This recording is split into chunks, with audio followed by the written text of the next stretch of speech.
They say debt is simply a tool, a way for nations to grow, a harmless mechanism, numbers on a screen, borrowed today, repaid tomorrow. But if that were true, why is global debt rising faster than global wealth?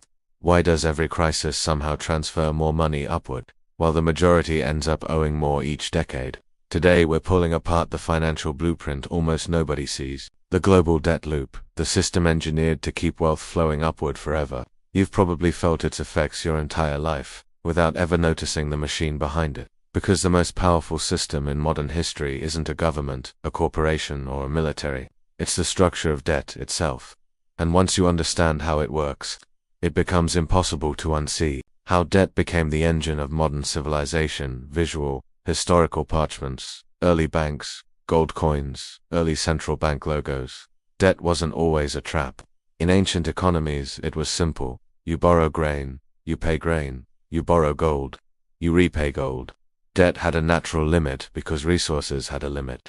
But then something changed. In the late 17th and early 18th centuries, governments across Europe discovered a new kind of debt, sovereign debtor promise, backed not by gold, but by future taxes. This meant rulers could borrow infinite sums as long as they could keep extracting money from the population. That was the beginning of the first upward flow of wealth. Money went from citizens' gives to monarchs' gives to lenders. But this wasn't enough. By the time the Bank of England was founded in 1694, another discovery emerged. If governments could never fully repay their debt, lenders would earn forever. Permanent sovereign debt became a feature, not a bug. And over the centuries, this idea evolved into something far larger than anyone expected. When money stopped being a resource and became an algorithm, the real transformation came in 1971.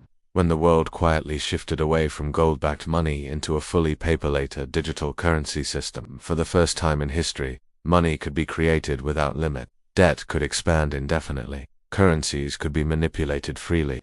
And central banks became the architects of economic reality. But here's the twist, most people still don't see. Every dollar, euro, or yen created today is created as debt. Meaning the very existence of money requires someone, somewhere, to owe it. But debt doesn't just appear and disappear. It grows. And because interest is attached, the system needs more borrowers each year, just to keep the system from collapsing.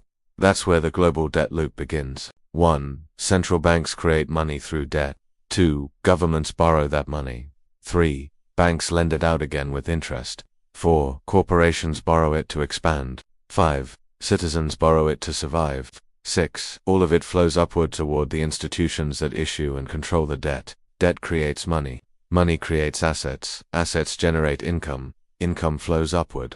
This is not an accident, it's design. By the 1980s, the system had matured. Governments discovered they could borrow endlessly. Banks discovered they could create new forms of money. And investors realized something groundbreaking. The safest and most reliable source of long-term profit was the debt of entire nations.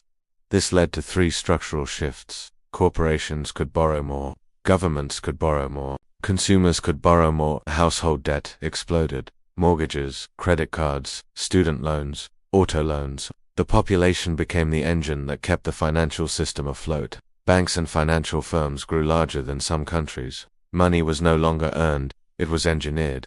The economy shifted from making things gives, making debt. Developing countries were brought into the system through the IMF, World Bank, and global markets. Loans gives austerity, gives dependency. A repeating cycle. 4 decades later, we have more debt than ever, more inequality than ever, more dependence on central banks than ever. And the upward flow is now baked into the structure. When debt stops being sustainable and becomes a trap, here's the uncomfortable truth. At some point, debt becomes mathematically impossible to repay. Not because people are irresponsible, not because governments overspend, but because the system requires more debt than can ever be paid back. Let's break it down. 1. If all money is created as debt. 2. And debt comes with interest. 3. Then more money must be created each year. 4. Which creates even more debt. 5. Which requires more borrowing to repay. This is not sustainability. This is a loop.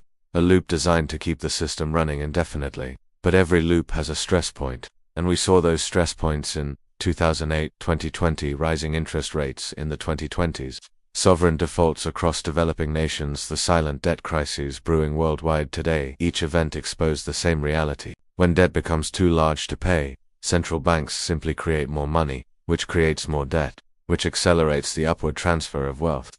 The global debt loop doesn't just affect numbers on screens, it affects everyday life. Here's how the fallout works. 1. Inflation quietly extracts wealth from the population. When money supply expands faster than productivity, prices rise. Savings lose value, wages fall behind, asset owners benefit, non-owners lose. This is an invisible tax. A tax that doesn't need approval, a tax that flows upward. 2.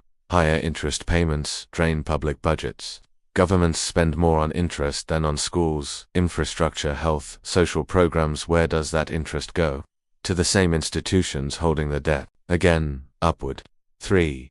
Financial crises become profit opportunities. 2008 and 2020 showed the pattern. Asset prices crash, central banks intervene. New money flows into financial institutions, asset prices surge back, wealth increases at the top, debt increases at the bottom. Every crisis becomes a transfer event. 4. Developing countries lose sovereignty. When they can't repay, they face austerity, currency devaluation, loss of resources, external control over policy. The global debt loop locks them into permanent dependency.